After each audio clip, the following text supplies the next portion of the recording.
Good afternoon, good morning, and good evening, colleagues, friends, and comrades from around the globe. My name is Lucia Limeshe, and I'll be co-hosting this webinar with my colleague Norma Masia Moyo on behalf of ALCA and Natural Justice. Today marks the second ever webinar from the Environmental Lawyers Collective for Africa, or now known as ALCA. Before I get to the introductions, we have some housekeeping though. The webinar does have interpretation facilities for French, English, and Portuguese. If you need to switch, please do so now. You'll find the button at the bottom left of the screen and just click on it and just pick on exactly which language you would need for the session. This webinar is being recorded and we will make it available online in due course. ALCA will also be looking to roll out further webinars in the future, so please look out for those in your inbox. If you have any questions, please make use of the question box at the bottom of the screen. And of course, we welcome any questions from the audience. We will allow some time at the end to go through the questions. We might not be able to get through all of them. However, if there are any questions that you would like reflections on, please email either co-host. Right, now back to the second webinar. As we know, every project or impact that will affect the environment needs some sort of study, usually in the form of environmental impact assessment and an approval from the state where such impact will occur. This process is usually incorporated in the domestic laws and as such is actually a tool that can be used to hold both governments and corporations accountable and for those entities to be held to the standards that were set by the legislative branches of government. In light of what was just stated, this webinar seeks to provide an introduction on how to challenge defective environmental impact assessments, and there'll be comparative studies both from South Africa and Nigeria with our two guest speakers. To take us through these concepts, ideas, and actions one might take, we have two distinguished guest speakers who have been involved in litigation and indeed fighting EIAs for many years. I'll give each guest speaker a hearty introduction when it's their turn to speak, but for now, we have Melissa Groenink, a lawyer who has worked on multiple environmental cases in South Africa that revolve around with EIA within the energy sector. And we also have Michael Karipko, a very well-known lawyer in Nigeria, who has undertaken research on various EIAs in Nigeria and has worked on various and extensive litigation in Nigeria. Thank you again, everyone, for joining this exciting event. And Noma, over to you. Thank you for that lovely introduction, Lucian.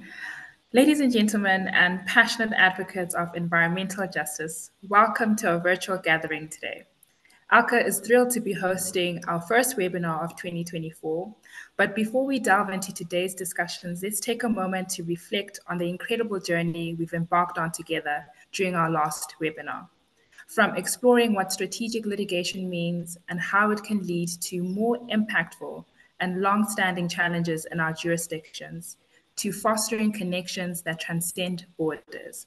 At the end of 2023, we witnessed the power of far-reaching and inclusive dialogue on issues that specifically affect African lawyers.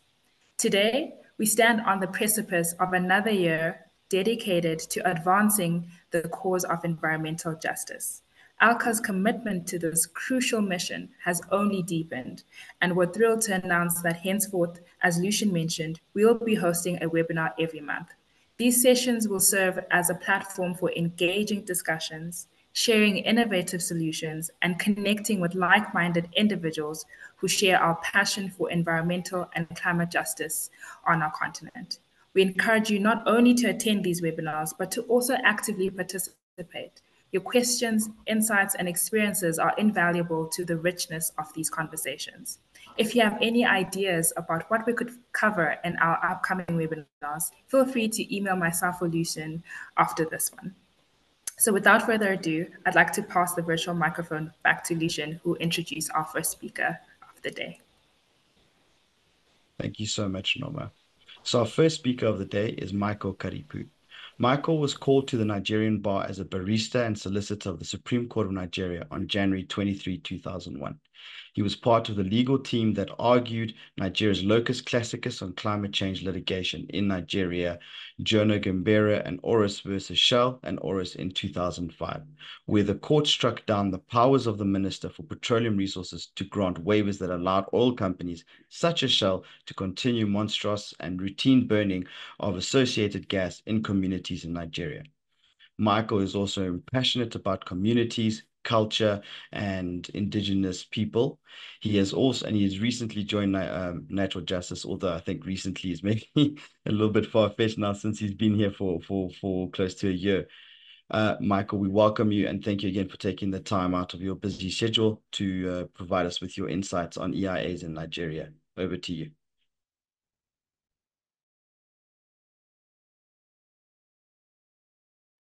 Michael, you're still on mute. Thank you, Lucian, and welcome, distinguished colleagues from around Africa and from around the world. This afternoon in Nigeria, I'll be sharing with you some of the perspectives from our work around EIAs. And if you permit me a few seconds, let me get my screen and share it with you.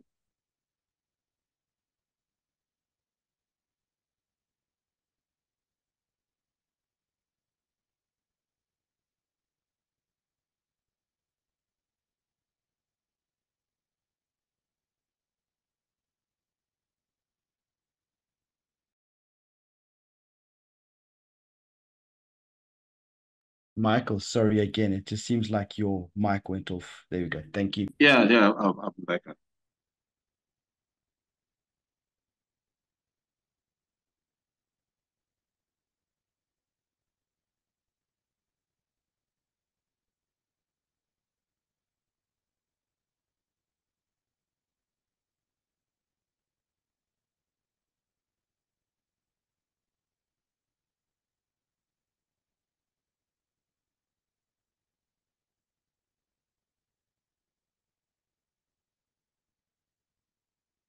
Okay, guys.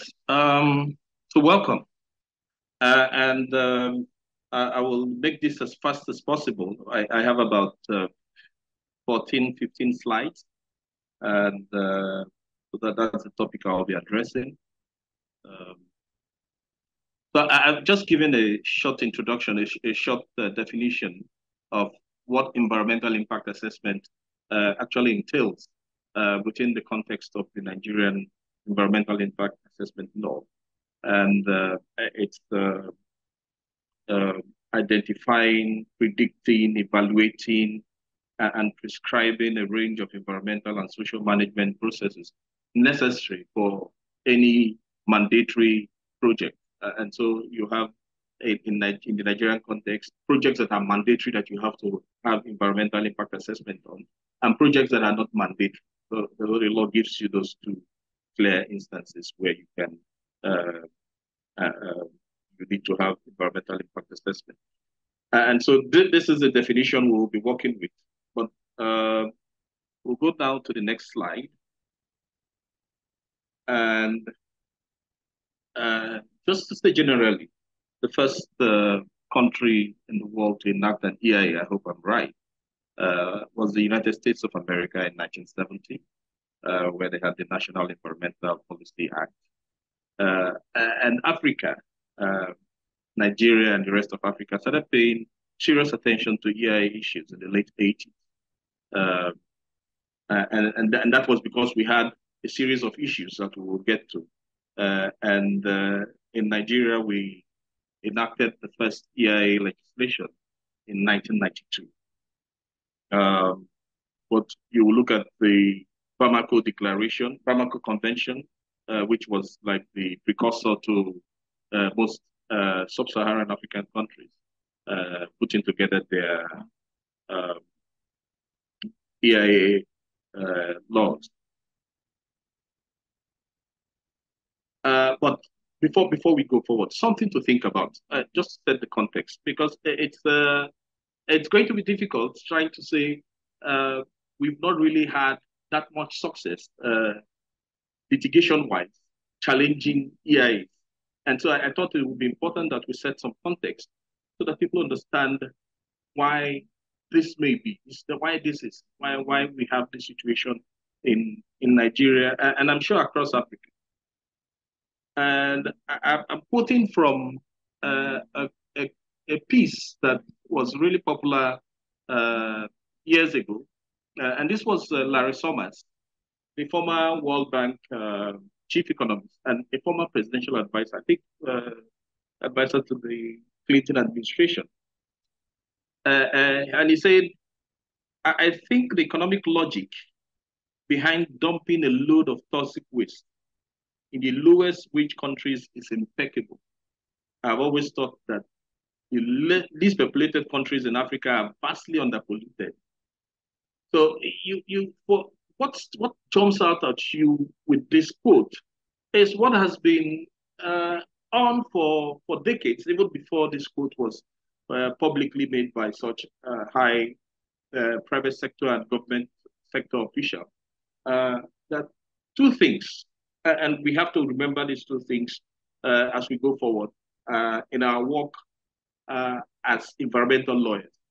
The first is that there is a clear idea that it is economically the best step to move polluting industry to the global south, to poor countries. So instead of having polluting industries in the global north or in the rich areas, you move into the poor areas, and the pollution can impact the people in those areas. And then the second aspect of this quote is the dumping of toxic chemicals on lands across 4 countries. And this is major. And this is why the Nigerian government set up the EIA law, put together the EIA law to prevent the reoccurrence of issues like this, where polluting industries are moved to Nigeria and dumping of hazardous waste is it becomes the economic policy of governments in the north, and we have governments in the south, like Nigerian government accept, and it is going on even right now. So you have electronic waste, loads of them in Nigeria, all over Nigeria, electronic refrigerators, even nuclear waste have been exported to Africa. And it has been termed that, I think the terminology is that it's going to Africa to be recycled. And you wonder how many recycling plants we have in Africa, anywhere in Africa. How many? And so it is not merely the idea that we are ensuring that projects don't harm the environment. It is the idea that there is an economic framework, an international economic framework that seeks to foist on Africa and other developing countries the burden of taking care of the world's waste, especially the waste from the global north. And so I think that's a key issue that we need to carry forward. And so after the first toxic waste dump in Nigeria in 1988, 5 ships conveying 9,000 drums of chemical waste from different countries in Europe. It wasn't just from Italy, it was from several countries in Europe, sailed into the southern part of Nigeria and dumped this massive amounts of chemical waste in the community. And it was only when people started dying, falling off and dying, that government took notice and set up the Federal Environmental Protection Agency, and then in 1992 set up the Environmental Impact Assessment Law. And we have to, like I said before, look at why this is so. And it's not just happening only in Africa. Even in the developed countries, you still have issues like this, where the poor areas are the areas in which polluting industries are situated.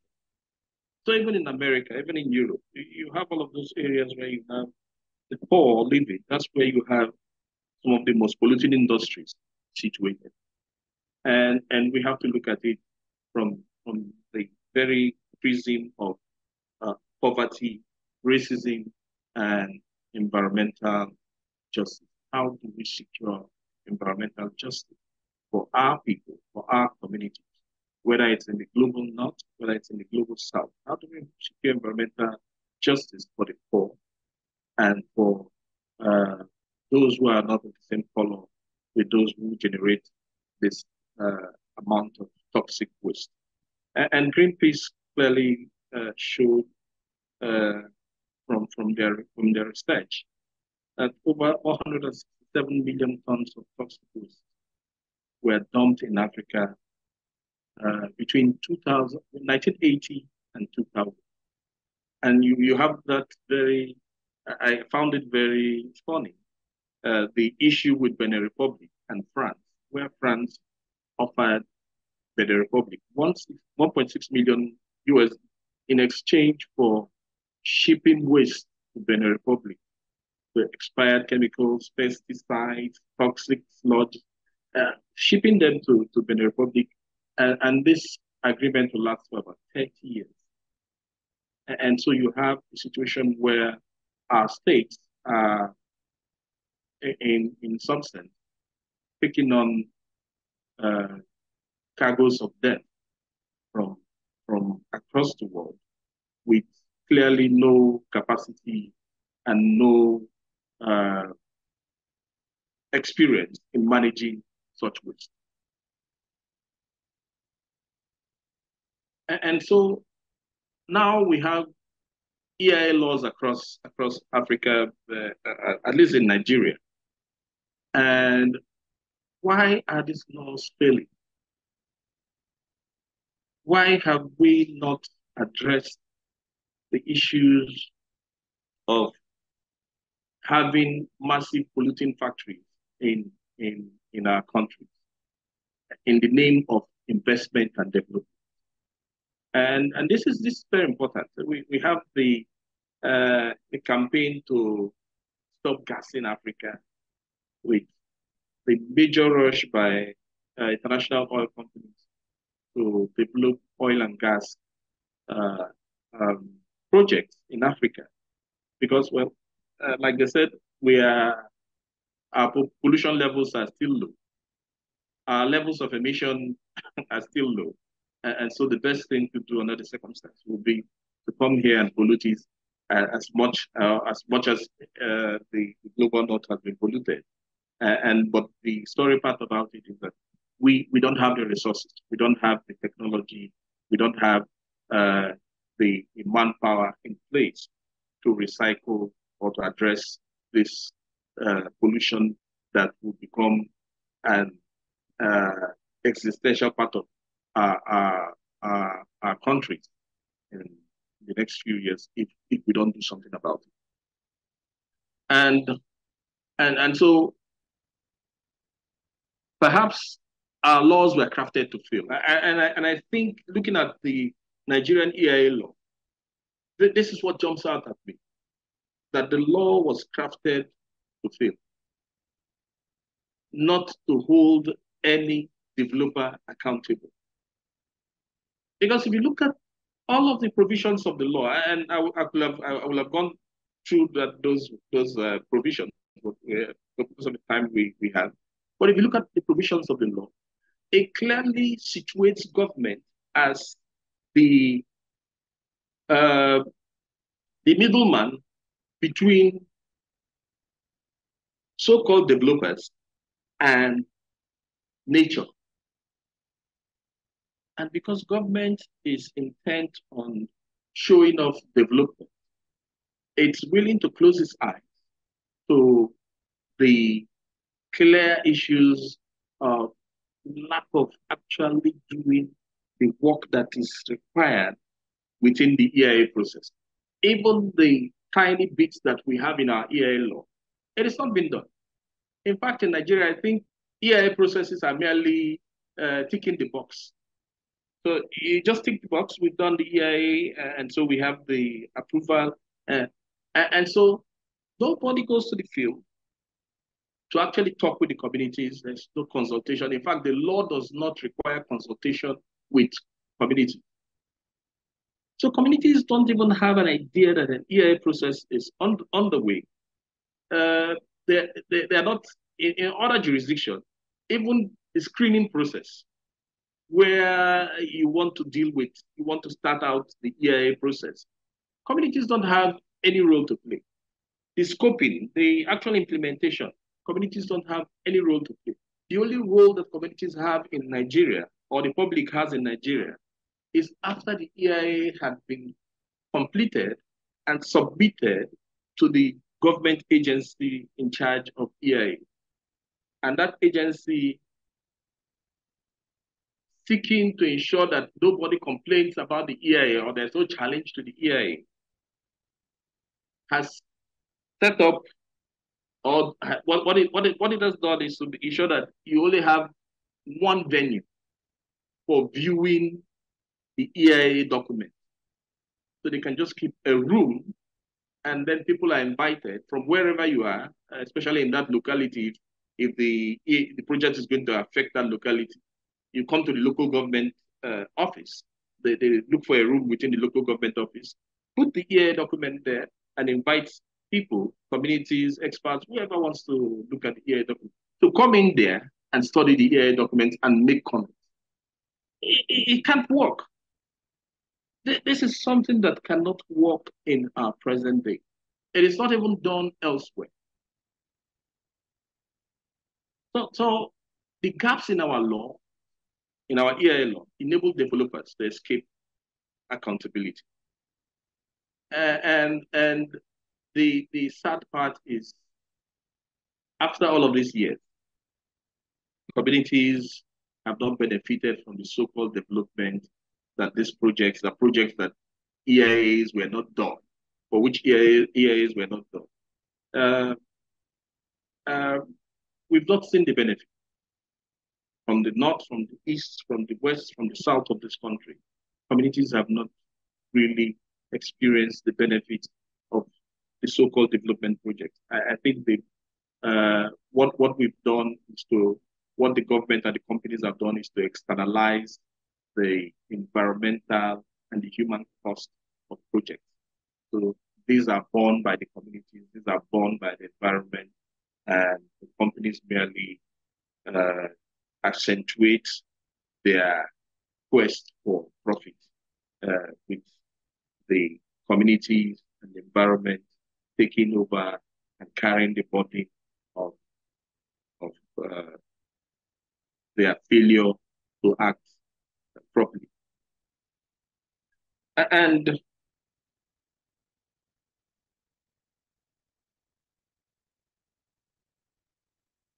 so we just talked about the fact that the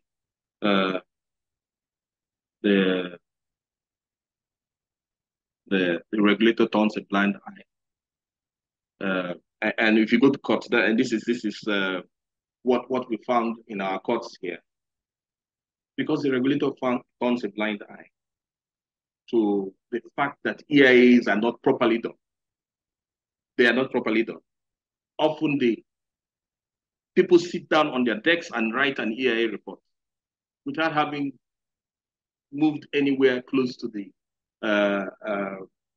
actual local synco, the site of the project. So they sit down in their offices and write EIA reports. And the regulators know about this and they turn a blind eye to this.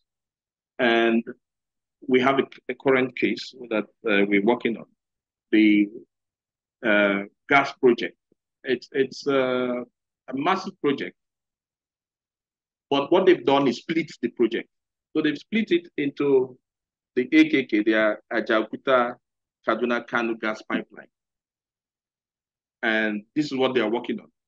So, but the second phase of that project, which will actually supply the gas for this pipeline, is still way off. They've just left it there. And so our EIA department knows that this is where the gas will come from. There are issues in these places. We still have 187 gas flare points in Nigeria, where you have routine gas flaring gas 24 hours of the day, 7 days of the week, 365 days of the year. Every single day of the year, you have 187 gas flare stacks, both the vertical and the horizontal stacks, going up in the south of the country, where the gas will come from. And the question anybody will have asked will be, how many of these stacks, these gas flare stacks, where gas is burned on a daily basis, 24 hours of the day, how many of them will be decommissioned as a result of this gas pipeline? And that's the question we should be asking. But because, and that's what they don't want you to ask. So they've decided to do it in piecemeals. So they split it and do that bit of it. And then perhaps when nobody's watching and people think, well, it's project is over, they go back and do this second phase and run it through. So, but I think that we need to get properly sorted out. And then the issue around multi-stage consent. So developers don't present the full project detail. The same thing with the first issue So you already know, they know this is how far this project will be coming. This project will be running for maybe 800 kilometers or 900 kilometers. They do 300 kilometers, they do 400 kilometers of this pipeline. And then they get consent. They get consent, they construct that part, and they come back and do this. And so it's that sort of process that makes it impossible for lawyers in Nigeria to actually follow the thread properly and do what is necessary in terms of litigation. And then on issues around downstream effects. So we're talking about climate change. We're talking about emission, carbon emission from this project. And a court in Nigeria will not listen if you put that as part of the process that you want to deal with in court. It wants to focus strictly on that project, the pipeline. But the resultant impact of that pipeline, which is even worse than the pipeline itself, the courts usually do not want to examine those issues if they are brought to court.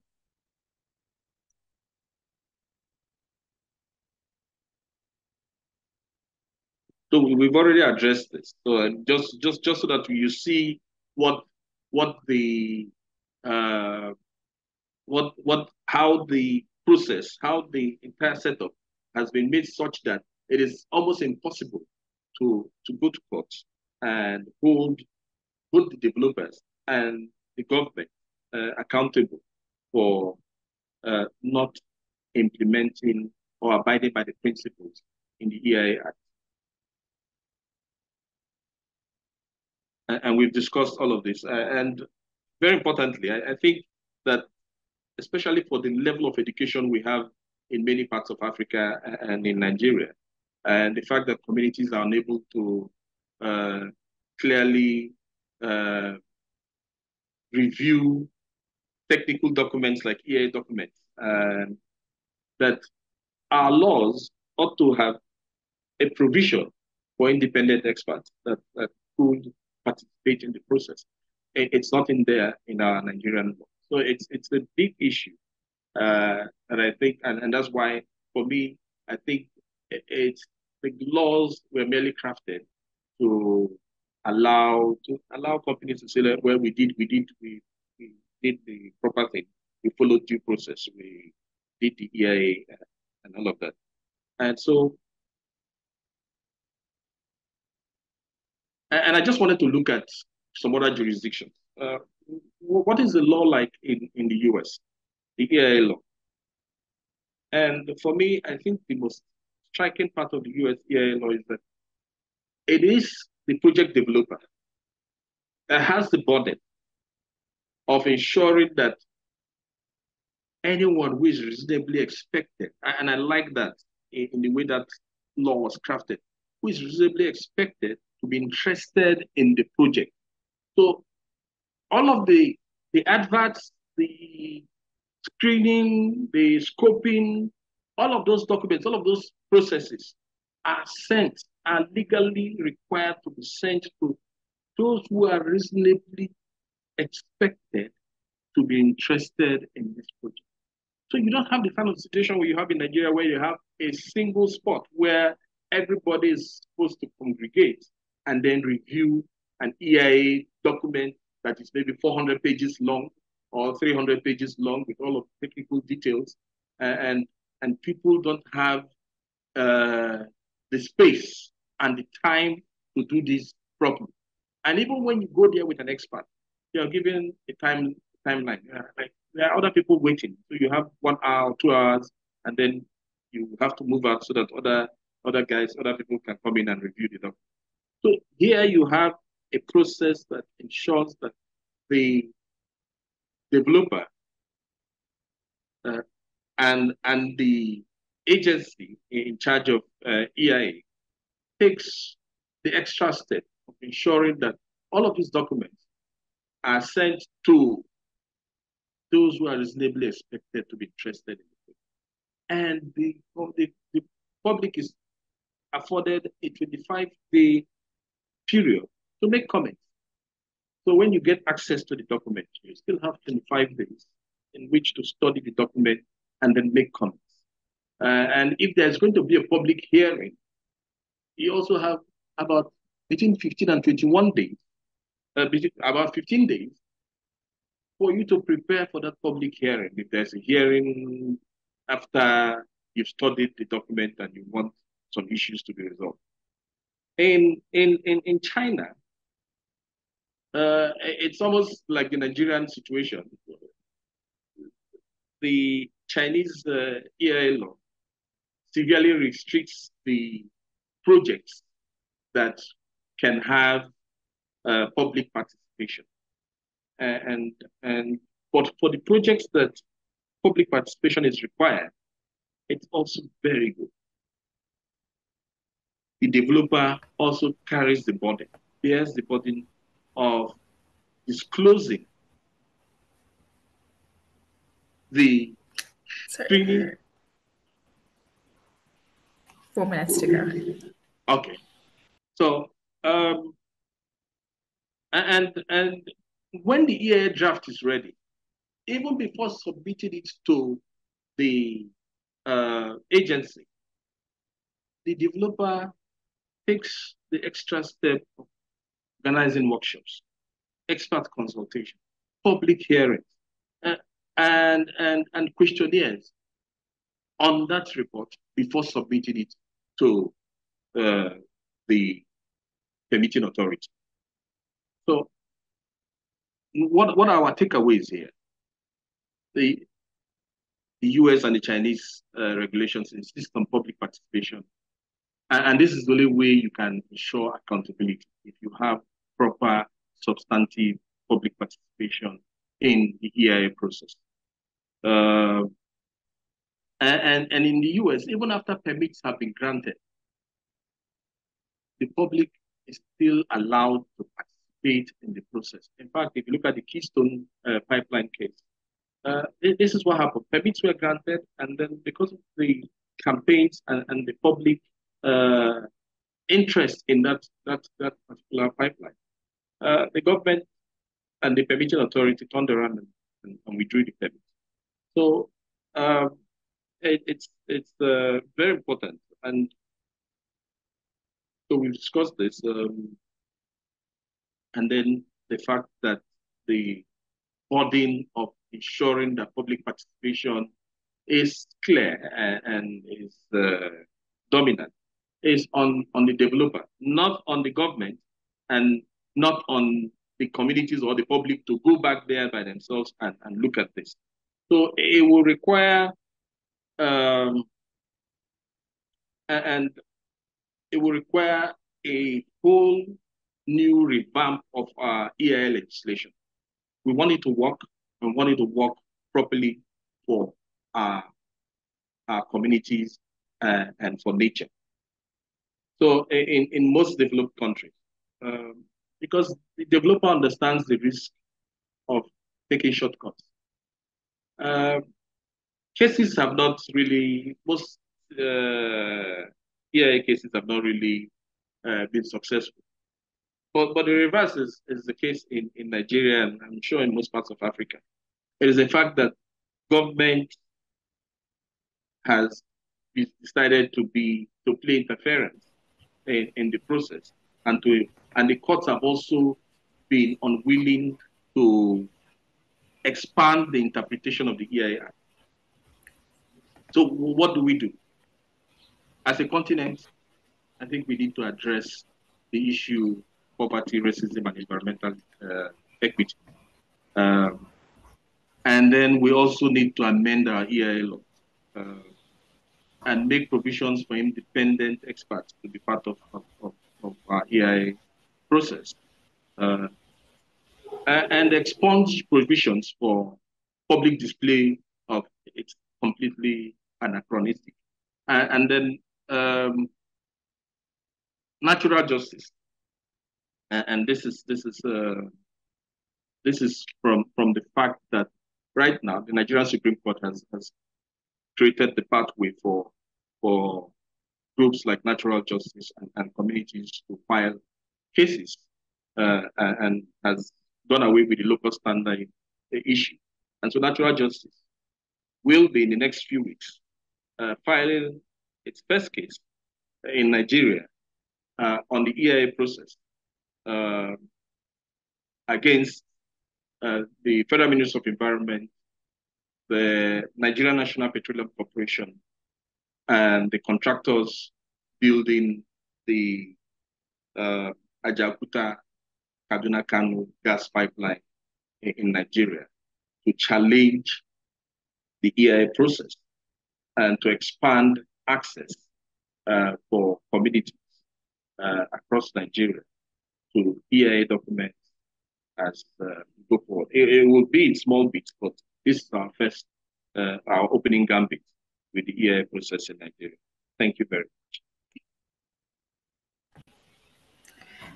Thank you so much for that insightful presentation, Michael. Wow, that term, cargoes of death, really stuck with me. I was really interested in your emphasis of the fact that whilst it's the global north that's placed us in this position by setting up all these industries of pollution in Africa, I think we've kept ourselves in this position by not having, a transparent enough or robust enough environmental impact assessment process. And I saw a couple of questions there, basically asking you about, public participation, which I think we might have time to engage in a little bit deeper. Okay, now I'm going to introduce our next speaker. Her name is Melissa Groenink-Groves, and she's going to basically enrich this discussion further. Here's a little bit of background about Melissa. So Melissa is an attorney in South Africa. She has worked in the environmental law space for 14 years. She's also the program manager for Natural Justice's Defending Rights work in South Africa, where the team works extensively with oil and gas environmental impact assessments, challenging development that threatens community and environmental rights through administrative and judicial processes. Please join me in welcoming Melissa to our virtual platform. Thank you. Thanks so much, Norma, and a very warm welcome to everybody else. I can see the names, but I can't see your faces. But it is good to be here with all of you today. Norma has asked me to speak a little bit about the South African perspective and South African experience with EIAs. I see some of our partners and there are some other participants here from South Africa, so I really welcome your input into this as well. If you have any contrary views or comments or additions to make, please do so via the Q&A. It'd be good to enrich my presentation with your inputs as well. I'm going to share a presentation, which I hope is not too legalese. But if there are questions, please just feel free to ask. I wanted to start by just going back to the basics of understanding what an EIA is. And Michael's spoken extensively about EIAs, but I know from my experience with colleagues in other countries that EIAs can take a slightly different role depending on the jurisdiction and the law in each of the countries. And many other countries have a far greater use of tools like strategic environmental assessment. So let me start by explaining the difference in the South African context. Environmental impact assessments, I'm going to call them EIAs. These are aimed at assessing the future environmental, social, and economic impacts of a proposed project. So they are project specific, they are site specific, and although they are required to take into account the cumulative impacts from around the country, from the projects in the vicinity, they are often not well assessed in terms of cumulative impacts and focus primarily on direct impacts associated with a very specific and narrow project. The EIAs are also required to propose mitigation measures. So once these environmental, social, and economic impacts have been assessed, so they've been identified and they've been assessed, the project proponents through the EIAs are required to establish what the mitigation measures are, which would mitigate and lessen what those impacts might be. It is thereafter that the decision makers are required to take a decision on whether those impacts after mitigation are acceptable. So it's essentially identifying what is the risk associated with a given project and how can we address those risks? Can they be adequately addressed? In many circumstances, there is irreplaceable loss of biodiversity, which should not be accepted. Then the project should not be accepted when they cause irreplaceable loss of important species or important environments, but nevertheless, they are given the go-ahead. So this is different from a strategic environmental assessment in South Africa, which is not project specific. A strategic environmental assessment doesn't lead to a decision to authorize a particular project. So after an EIA process is conducted, it is an environmental authorization which is granted. In other countries, this is called an environmental license or environmental permit. We call them environmental authorizations. And often you'll hear environmentalists call for a strategic environmental assessment to be done, to say that these project-specific impacts, the project-specific assessment is simply not adequate for understanding what is the impact of this project in the context of everything else that is happening. And we see it particularly, and I'll show you a map a little bit later, where we've got multiple oil and gas projects that are proposed quite close to each other along the coast. And it's important that we consider what all of these impacts are together. And a strategic environmental assessment also takes a different perspective in that it should look at an area, for example, it can look at a particular area and say, what is the best use of this area? So it's not just about somebody, a developer, with lots of money coming along and saying, I want to do this thing right here. It's about identifying what is the most suitable development of that area. They can also be used for determining where the best placement of some of the needed developments might be. In South Africa, we've used them fairly extensively to identify where renewable energy projects would be most suited. So, for example, when we've got wind corridors, there are areas of the country that are much more suitable for wind projects or solar projects, and based on the wind output, based on the solar output, but also taking into account the impacts associated with it. So for wind projects, bird and bat collisions, fatalities, impacts on biodiversity. And the idea is that once these areas that are better suited for a particular type of strategic project are identified, then not only can the resources be focused in that area, leading to lower costs, but it should also ideally have lower impacts on the environment. So it's been used fairly extensively in the renewable energy context. We haven't yet seen strategic assessments in relation to oil and gas, and often these are called for in South Africa.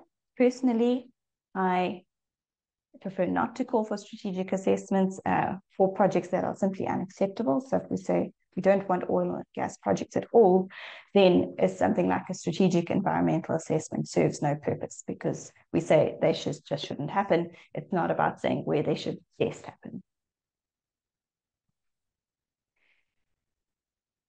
So these strategic environmental assessments, or SEAs, only take place on the initiative of government. Okay, so it's very difficult for project proponents or activists or people in this space who are actually going and getting an SEA done. They have to be initiated by government, and there's no real regulatory scheme about them. Our National Environmental Management Act provides for them, but it's a fairly open-ended provision. However, what we have to deal with is the EIA regime. So under NEMA, the National Environmental Management Act, there are a number of listed activities. We call them listed activities, which require which essentially trigger the need to undertake an environmental impact assessment in order to get that environmental authorization. So and there's extensive lists of the different types of activities. These lists are also divided into what we call listing notice 1, 2, and 3, which relates to the severity of the impacts of the projects or the size of the projects, and it directly it tells us which EIA process is to be conducted, and I'll get to that a little later. Sorry, Melissa. We are not seeing your presentation. Not sure what's going on. Yeah. Sorry. Okay, let me try that again. And I've been rattling on without anybody seeing it. Yeah. Okay. That's it. Thanks.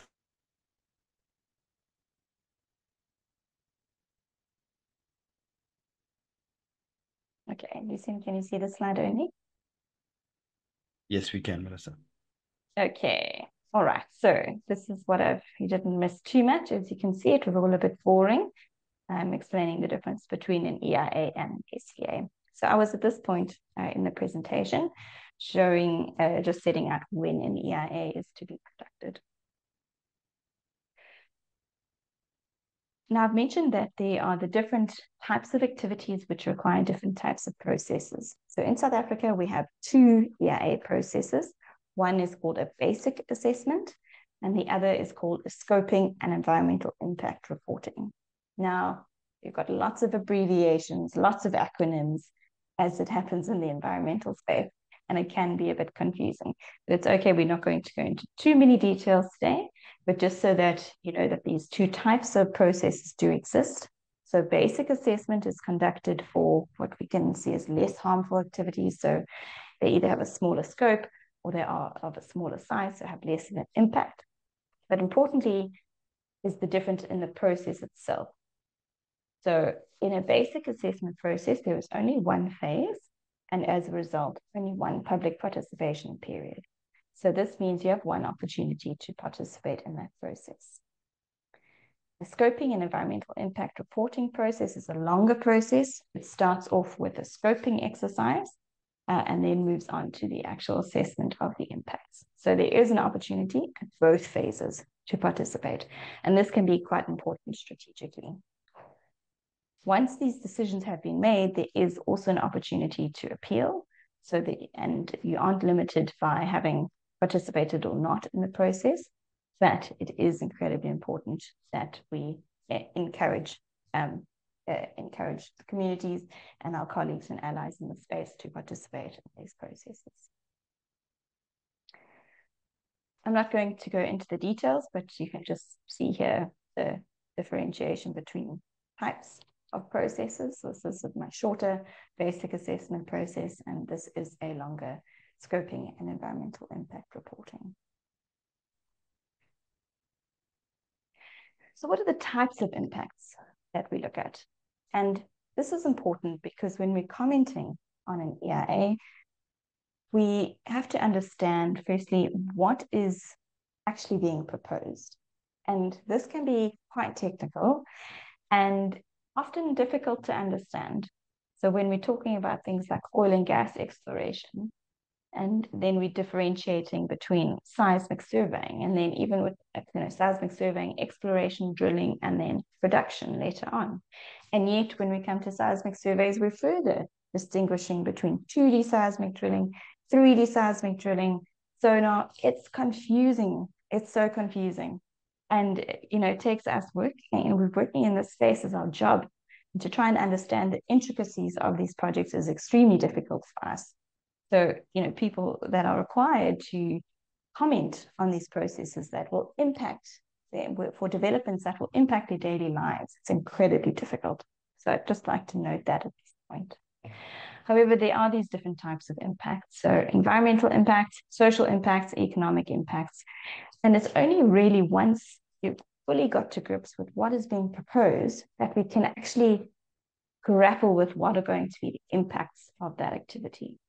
So will it affect, if it's in the ocean, will it affect species in the ocean? If it's going to affect species in the ocean, it's probably going to affect the whole ecosystem. It's going to affect the people who rely on that ecosystem for their livelihoods, and it's going to impact their families, and it has this cascading impact all the way down, all the way out. Jobs, livelihoods, all of these things will be impacted and are often not adequately considered.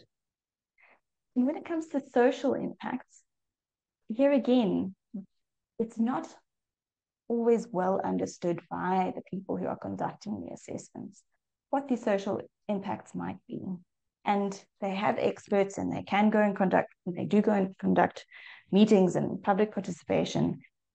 But it's also difficult for many people from outside a community or outside a particular space to understand things like intangible cultural heritage, understand spiritual connections and how that might be affected, understand what will actually be the impacts on a whole family and generations of family if there is displacement, if people are relocated to go somewhere else.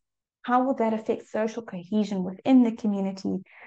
How will it affect social cohesion of the space that people are being relocated to? What about when a project comes into an area and suddenly there's talk of jobs, there's talk of money, and how that can have such a huge impact on dividing a community. And, you know, what might once have been a very cohesive community is now very split by promises and by other factors that motivate a person. So it can create some serious issues within communities.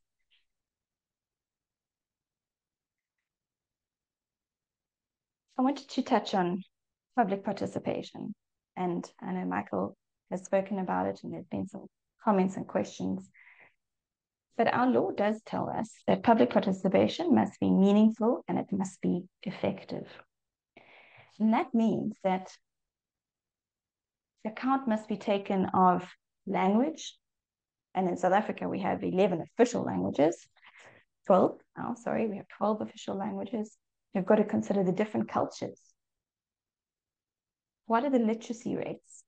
Can people understand? How can they understand? How best can the information be communicated to them? What disabilities might they have that must be taken into account when trying to explain the project and ensuring that people are able to understand before they comment?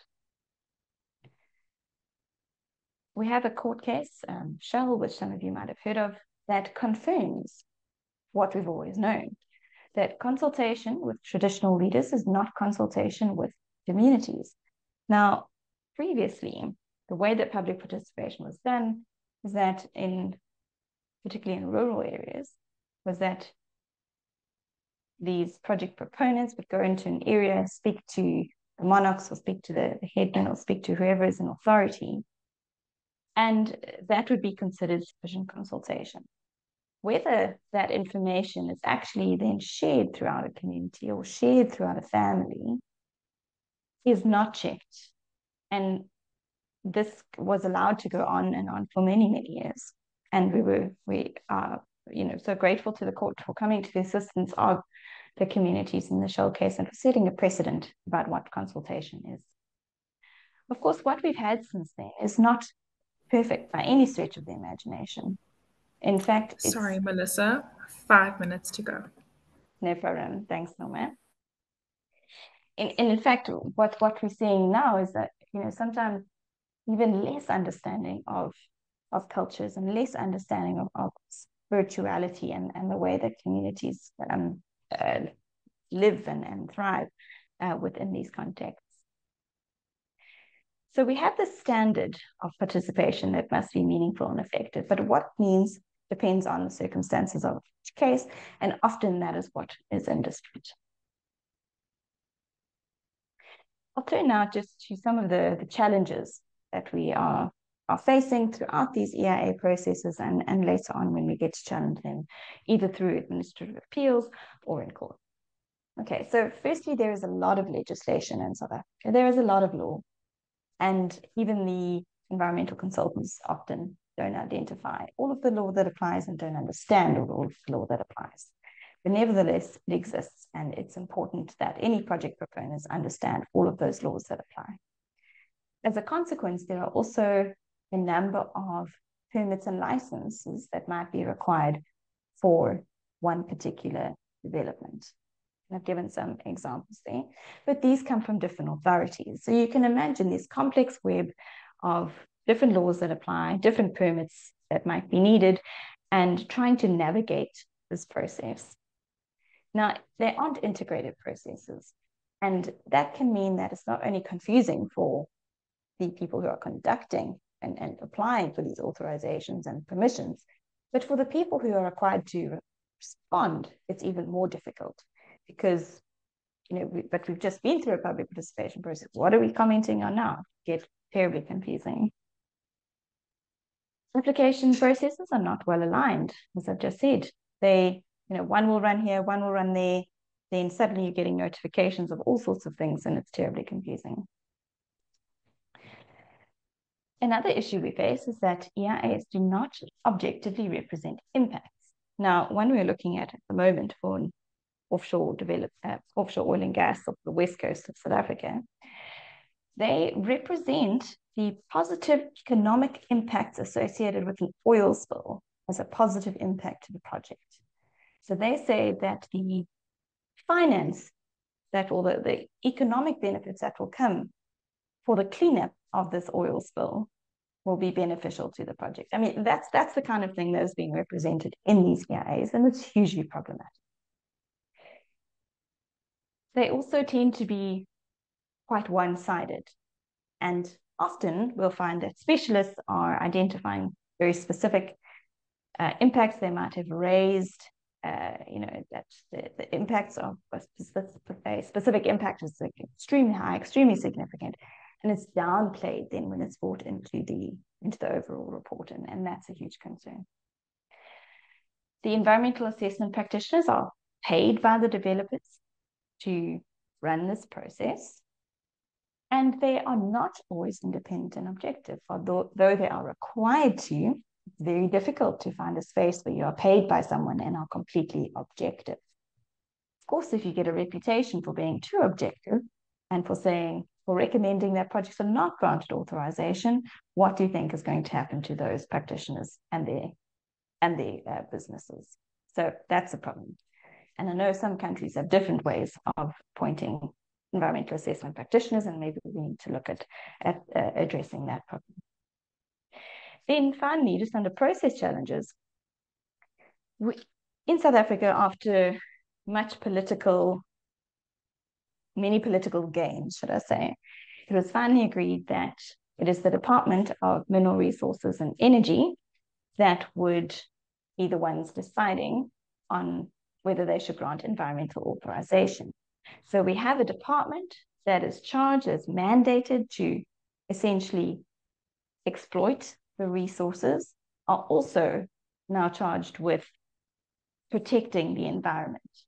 It's this conflict of interest that really is borne out, you can see, in authorization after authorization that is given without due regard to real impacts. Now, there is a check in place that the appeal against any such decision is decided by the Minister of Forestry, Fisheries and the Environment. But we have to think now, this is a political game. We've got one department who's saying, we want this oil and gas development or this mining development to take place. And now we've got the environment minister who must make a decision against a different department. It's a very politically fraught, concerning situation. We've seen recently how the Minister of Environment is not willing to refuse these authorizations on appeal, despite the many, many excellent grounds of appeal that are placed before her. Okay, then the number of social challenges, and one of them is public participation fatigue. This is just a map of some of the oil and gas developments in South Africa, and you'll see on the west coast and the southwest coast there are a number of blocks there that have been allocated, and we're finding that they're all in these EIA processes at the moment. So we have more acronyms because these consultants all have acronyms: SLR, EIMS, SRK, all of these things, very confusing. And there's about 3 EIAs, and it's just super confusing about who's applying for what and where, and we've just replied to this one? What are they doing? It's a lot. It is a lot.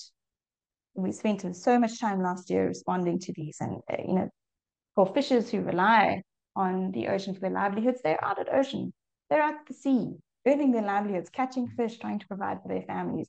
Now they just have this myriad. They just face EIA after EIA, and whilst we are obviously proponents of good public participation, it is just not effective when there are so many processes running around the same time and in such a confusing manner.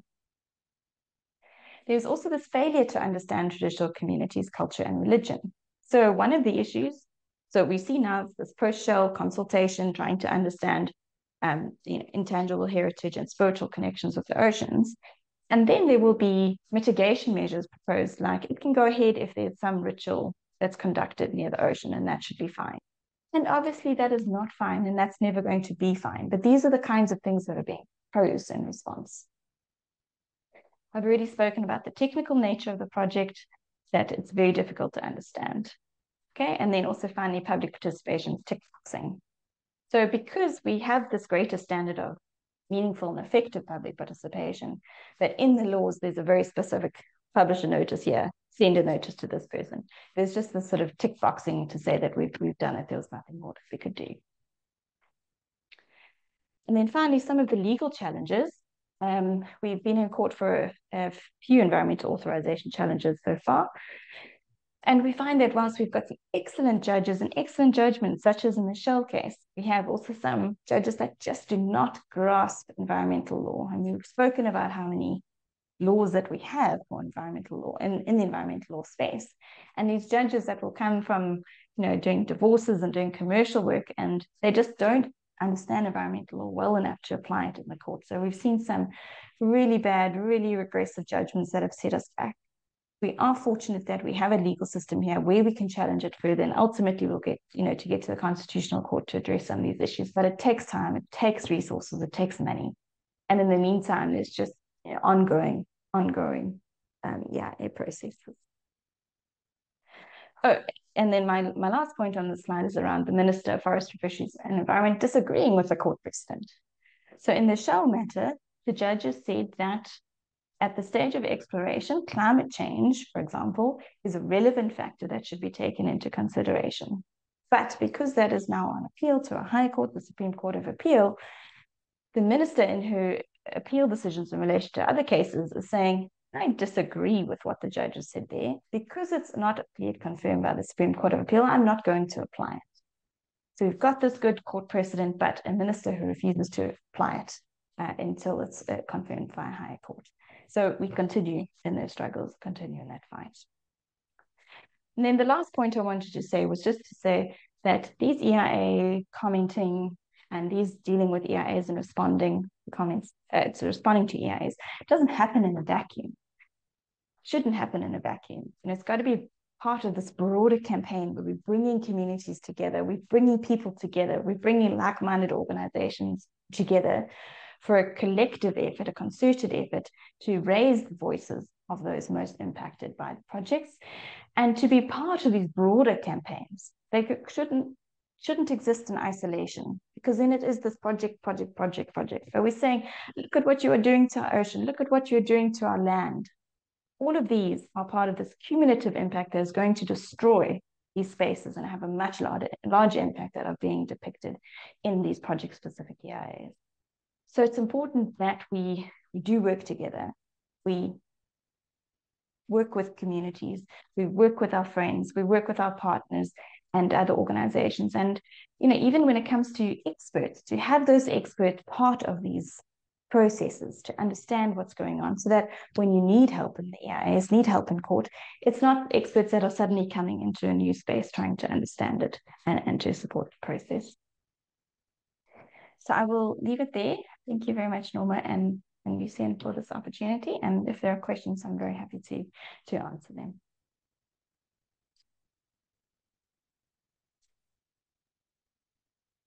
Thank you so much, Melissa. That was really insightful and really showed how the process needs to be followed in South Africa with the EIAs and the challenges that a lot of communities are are having when it comes to EIAs and how to navigate those processes. What I'll do now is we've got a couple of questions in the boxes, which I will share to the guest speakers. And then there's a couple of others that were messaged through, which I'll go through as well. So the first one is from Ruth, and I think this one's directed particularly to Michael. So is there a widespread on-site education and consultation of the local people who need to be educated on all the laws and conventions that the government has signed on? So that when they see the harm being done, they will report it. Such processes must take place in the local communities where the people live.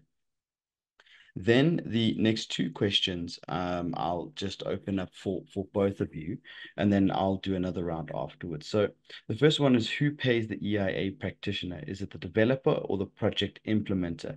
If it's the developer, then I believe that is a big problem because no one bites the hand that feeds him or her. And I think that is quite a pertinent point, considering if we're looking at using EIAs to challenge and hold companies and corporations accountable. And then the other one is, do local people understand at a village level that the EIA laws and how it's supposed to be implemented? Again, a very key and pertinent question, considering that they are at the coalface of what's happening. So what I'll ask is, Michael, if you don't mind answering the first question, and then Melissa, maybe you can answer the second, and then for the third, maybe you both can just share a little bit of light, and then we'll do another round before we close off. Thanks.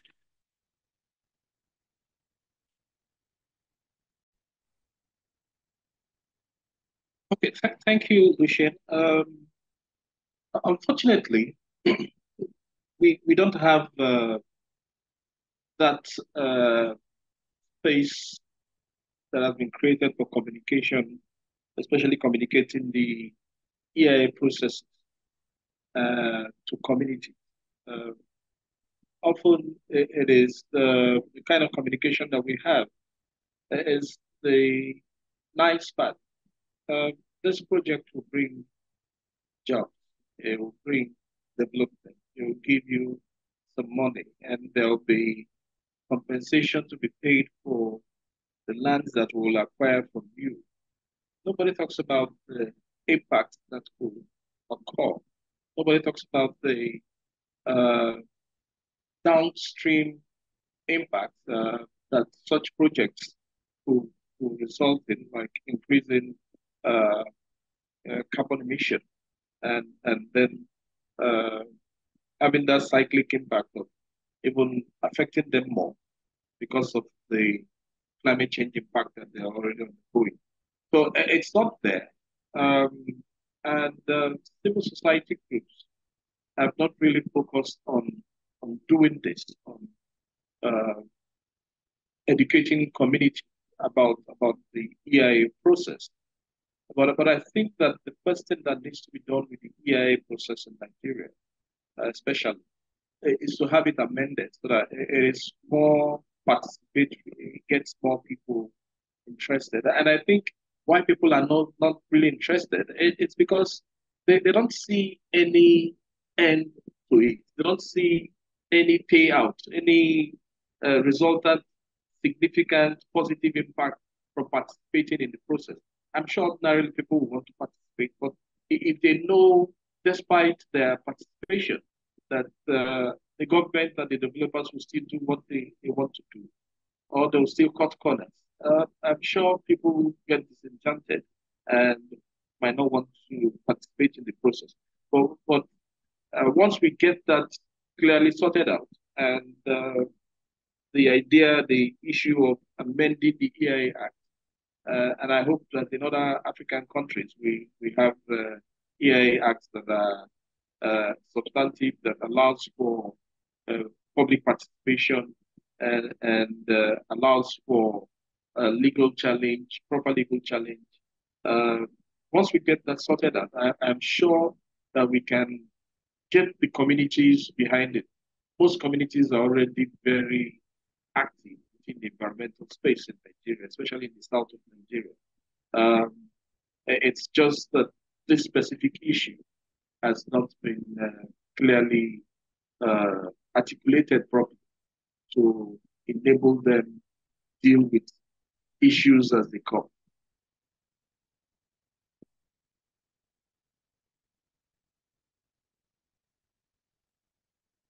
Thanks, Michael. That's really Okay. appreciated. Melissa?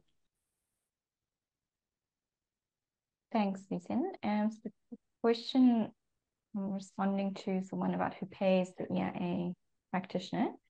They are, at least in our context, they are required to be independent and objective, and there are standards and the requirements and the regulations around this. But there are very few cases where you have an environmental practitioner who eventually actually recommends against project going. So essentially, it's almost a way, these EIA processes are almost a way just to fit them into the right boxes and present them in a manner that they can be authorized. And that's a problem. Because we also don't see many authorizations actually being denied, at least in the space that we are working in. So there's that lack of objectivity, I think, at various places in these processes, and often there is a much larger political incentive to giving authorization, depending on the type of project.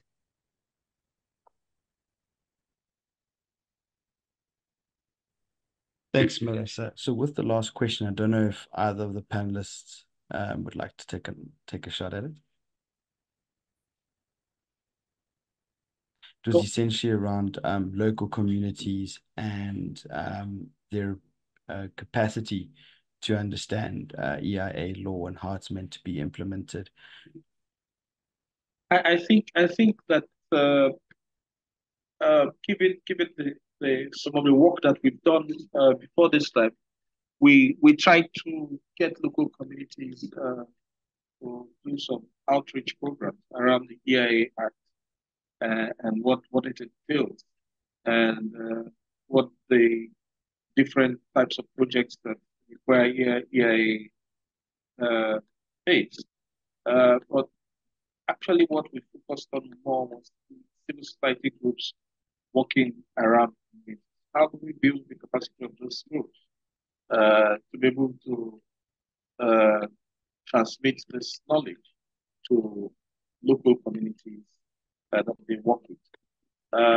It will appear that that has not really circulated down very well, and so we don't have local communities who are really who really understand the EIA process in the Nigerian context. But I'm sure we have loads of civil society organizations who understand the EIA, who see the challenges, who understand the issues around public participation, and who will be willing to redo that effort, meet with communities, discuss it with them, especially communities in which projects are ongoing. Because I think that's the best way to deal with this issue. It has to be communities in which projects are ongoing and they're impacted by those projects, or else people don't really listen. So hopefully, part of what we do going forward with the projects that we're doing, and we've started this, we've tried to connect communities in the southern part of Nigeria with communities where the gas pipeline would run through the northern part of Nigeria. Just look at what is the interest of this community, especially in the south. Can the gas flare stacks in our community, in the middle of our community, be put out?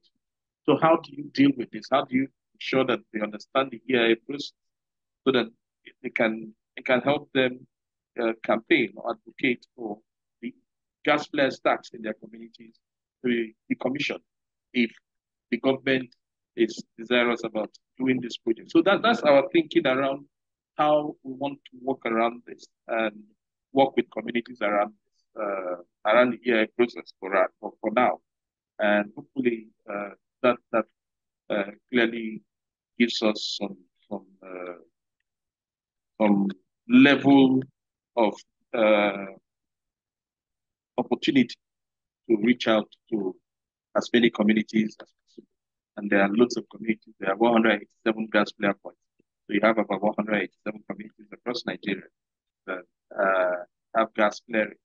24-hour basis last year, whenever oil extraction started in there. Thanks, Michael. Thanks, Melissa. So we're going to do one more round of questions, and then Norma, it'll be over to you. So I think the first one, Melissa, let me know your thoughts on this. But what can NGOs do to enhance their knowledge and use of the law when it comes to EIAs? Thanks for that question. I think it's an important one because there isn't enough understanding about these processes, and some materials that are available. And there are organizations that would be happy to workshop and to facilitate understanding of EIAs. There's always a difficulty in reaching everybody, but I think the more we make these resources and materials openly available and shared amongst us, and that NGOs don't hold on to materials so tightly as their own, we work together and we allow this sort of a cascading way of understanding and knowledge that can go through different NGOs to communities. So it's not about legal organizations or environmental organizations being the only ones that understand the process, but we can just broaden all of our understanding so that it just gets passed on as we go. Yeah, thanks. Michael, this question I think is aptly positioned for you. How can communities be better informed within the public participation process? No, I think, thank you for that question. I think it's very, very important. I think from what we've seen, it's that government, the permitting agency, must go a step further. Right now, we have participation restricted to 2 events. One is the public display of an already submitted EIA document, and the other is if in the off chance that somebody raises an issue and a review panel is set up, then that panel sits in public, and so people can listen to. But that review panel merely focuses on that particular issue that has been raised by one of the persons who have reviewed the document. So I think the most important way that the EIA process we can have the EIA process encourage public participation will be to ensure that the document, all of it, from the screening, as in before the EIA process begins, we should have a clear provision in our law that says before the EIA process commences, developers and the permitting authority must consult with the community so that they are part of the screening process. Screening process would be, okay, we want to do this.